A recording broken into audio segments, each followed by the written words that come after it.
I think we have to realize that children are born with the same 100 billion cells that adults have, right?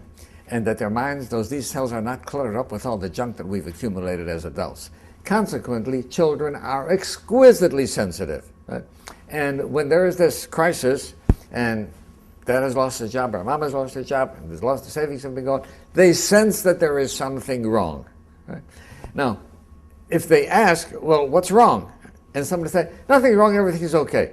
They know they're being lied to, and their fantasy will carry them away to come up with ideas that the catastrophe is much greater than it actually is.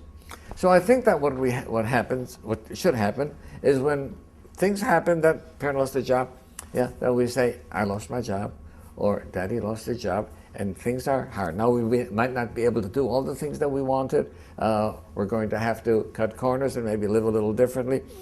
And I think that you can tell that to a 6-year-old who might not be able to understand it, right? But at least you're telling him the truth and his imagination doesn't have to run away.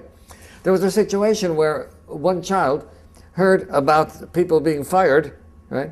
And he became panicky because they're going to burn daddy, right? Because he took the word fired literally, right? So we have to realize what children are able to distort, and we have to reassure kids. I think it's important kids should get a lot of hugs. I think that's important that kids should know where their parents are, right? And that if the child may be uneasy, that when mother leaves, she should say, Mommy's just going to the grocery, I'll be back in a few minutes. Right? We have to realize that children may regress under these conditions. A child who is not afraid of the dark may now want a light on in his room. Right? There are other kinds of regrets that may go back to talking baby talk. Children react to these crises, right? And if we can share with them, and they'll feel that we're telling them the truth, right?